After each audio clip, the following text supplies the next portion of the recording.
Good morning. I woke up this morning about 2:30. Caught up on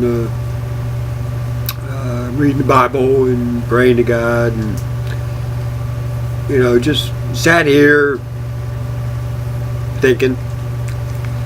And then I decided, okay, time for a break. Head to the casino. I had $40. And right now I've got $187. Casino was nice to me this morning. Cashed out 100, and then I took 20 and cashed out 90. Got change and cashed out another 20 somewhere and spent another 5. And I got $186. Like almost quadruple what I started with this morning. But anyways, I'm just thinking my thoughts at the casino was back when I was in school. And this is a comical situation. I was a junior, 16 years old. And I wasn't worried about graduation. I already had my points as a senior. You had to have 18 points to graduate. I had 18 points. Going into my 11th year, I just had to pass English 11 and English 12 in order to graduate, and English was not a problem in passing. So, anyway, I had a crush, and right now she's on Facebook with me. She hasn't aged at all. I seen Linda at the 20th year anniversary thing that we had for high school, and I tell you, she was just as Linda as she was when we graduated high school. Anyways, that was my second crush that I had. I walked her home a couple times doing the junior high school thing and carrying her books and walking her home. We never hit it off that well. We made good friends over the years. And that 20th anniversary, though, she's got, I've seen her daughters. And you talk about reincarnation, little Linda's, 2 of them. Little Linda's. Same personality, same traits, same everything. But Linda's on my Facebook now. But when I had a crush on her, I signed up for Regents Typing because Linda was in typing class, and I just took it because I wanted her to be closer to Linda, so I figured I'll join the typing class. Well, Linda, I sat behind Linda, so I seen the back of her head for the 6 months of Regents. But I can't think of the guy's name that was the teacher. He was a Polish guy, Mr. O something or other. But anyways, it came time. We had to do the Regents exam at the end of the 6 months, the final testing for typing. But the thing is, I was 60 lessons behind. And the teacher came up to me about a week before the final exam and told me that I wasn't going to be allowed to take the final exam unless I caught up on the 60 lessons. Now I just looked at him and I says, okay. I didn't have no plans on doing those lessons. But my great sister was in the same typing class. Apparently she overheard the conversation. I don't know how many hours she took. But the day before the Regents exam, she turned in my 60 lessons that I was behind. So my brother can take the Regents exam. Well, the teacher told me day before the exam that I'm all caught up and you'll see me tomorrow at the exam. Okay, what happened? Well, you did the lessons and you turned them in. Okay. I found out that night during supper, Debbie confided in me that she had to practice, so she had to catch up on doing my homework for me. It had to take her weeks to do that. It had to. Well, days, because he already told me that like a week before the Regents exam that I was 60 lessons behind. So that during that week, my sister did all those 60 lessons. Well, anyways, I got to school the next day and took the test. I got done about a half hour before everybody else did. I didn't think I'd pass. I didn't think I'd pass at all. I got a B. Man, I couldn't believe it. Jesus, I got a B. Well, my sister failed it. I found out about her failing it and I just went berserk. You got to be kidding me. I went to the teacher, told the teacher the truth. Hey, Debbie caught me up on those 60 lessons, and it's unfair that she failed and I got a B at the final exams. Well, the teacher got a little perturbed with me and flunked me. Told me I wasn't going to get my 1 point for passing the Regents exam. Or not. Typing BS. But he allowed Debbie to retake the test. Talking to Debbie after she passed the test, she passed it with a C. Debbie said that the day of the test she was so stressed out that apparently she wasn't thinking. And that bothered me. That really bothered me.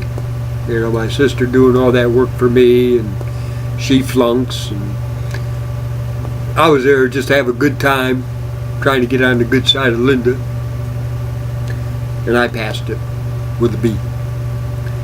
So anyways, I just thought I'd throw that out. Another interesting thing was graduation. English class in senior year of high school. Mrs. Cross was the teacher.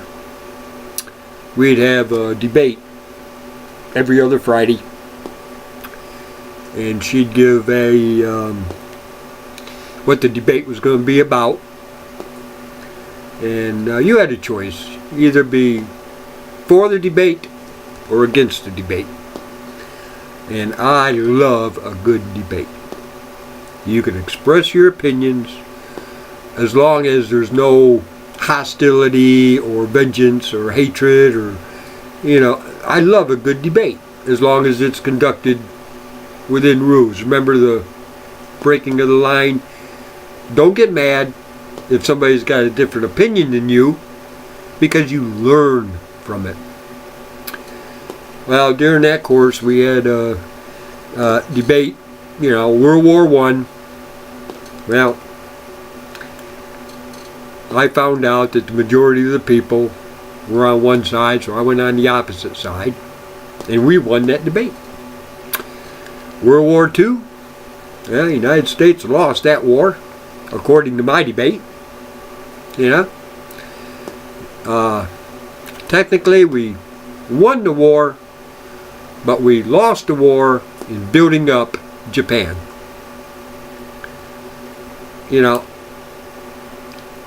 I've always felt this way. If you have a neighbor and you get in a fight with a neighbor and you put him in the hospital, are you going to make sure that neighbor's got food? Are you going to make sure that that neighbor's car payment is made? Are you going to make sure his insurance is up to speed? In other words, is money going to come out of your wallet to pay his debt after you two had a fight and you end up putting them in the hospital? Of course not. You're not going to do it. But that's what the United States did during the Second World War. We spent billions of dollars rebuilding Japan. Why? Okay? Vietnam War, same thing. We had a debate about that. Naturally, the United States took a major slap in the face with that. You know. But anyways, graduation. The teacher of the year was Mrs. Cross. Now, all of us seniors are up on the auditorium, the whole high school. You're talking about 1,200 kids out in the audience from 7th grade right up to 11th grade, because they're honoring the seniors that are graduating 1969. Mrs. Cross, the class club or whoever was in charge of the class, you know, you got a president and vice president, treasurer, you know, all that other happy mouse crap. I was never a part of it. But anyways, they voted Mrs. Cross as being the teacher of the year. Well, they brought Mrs. Cross up on stage and gave her a plaque and, you know, bought her dinner at Quincy's or some paraphernalia like that. But anyways, Mrs. Cross gave a little acceptance speech for being the teacher of the year. And I'm standing there in the congregation of the graduating class, and Mrs. Cross is reminiscing over her years of being a teacher. And one thing she is going to miss the most in the class of 1969 are the debates in her third period English class. And the reason she's going to miss that is because of a gentleman by the name of Eugene Taylor. And, well, let me put it this way. If we had a debate whether Gene Taylor was male or female, at the end of the debate, we would have to ask him to drop his pants to verify that he was a woman dressed up as a man. We'd have to verify by him dropping his pants. Well, Linda was standing 3 or 4 people down from me, and my future wife was standing in front of me, and naturally everybody's looking at me. They said that my face turned so red of embarrassment that it probably shined like a silver dollar, you know. But I thought that was real comical, Mrs. Cross doing that. But we graduated, and us boys, the night of the graduation, Reverend DeLorme was the pastor that, you know, he was the big pastor of the Methodist Church of Elmira Heights, and they had him as the pastor that gave the things. And remember, at graduation was my starting of being Antichrist. And, my wall locker was in the center of school. The principal, about 4 times during the year, suspended me because of all the alcohol and cigarettes I had in my wall locker. Everybody that drank alcohol, and I'm talking Jim Beam, Jack Daniels, I'm talking whiskey, had my combination. And they knew they could have a shot of Jim Beam by going to my wall locker and taking a shot. My wall locker got raided about 4 times, and the alcohol was taken away because alcohol is not allowed on school grounds. My dad had to be called in to reestablish me again. You know, it was ridiculous. But anyways, graduation. I'm in the gown, cap. Reverend Delorme came out and everybody is bowing their heads. Well, the 5 of us, the gang, there was 5 of us total that always, we grew up together. Well, we all got a bottle with us. So during the prayer, we saluted and guzzled. I recall getting my diploma, kind of weaving, staggering, because you had to walk down and walk out the aisle into the waiting area, so everybody and their brother could come out of the auditorium and congratulate the graduating class and take pictures and that. Well, as I was walking down the stairs, my gown caught the railing.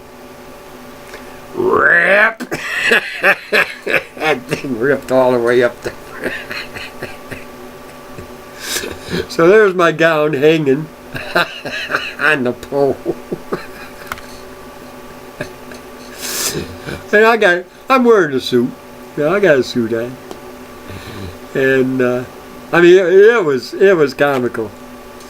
I made it about 5 steps away from the stairs when I realized that, hey, I'm missing my gown. I had to turn around, retrieve my gown, and I just threw it over my shoulder and staggered out. And we got outside, and I think it was Nick Lancelato and Jim Mitchell put me back in my gown and hid the rip that stripped my gown from me as on my way going down the stairs.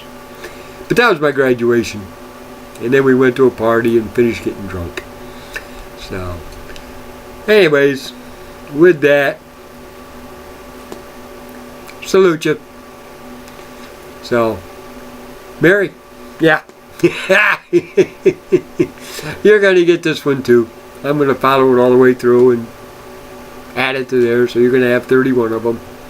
Anyway, have a beautiful Sunday. Bye.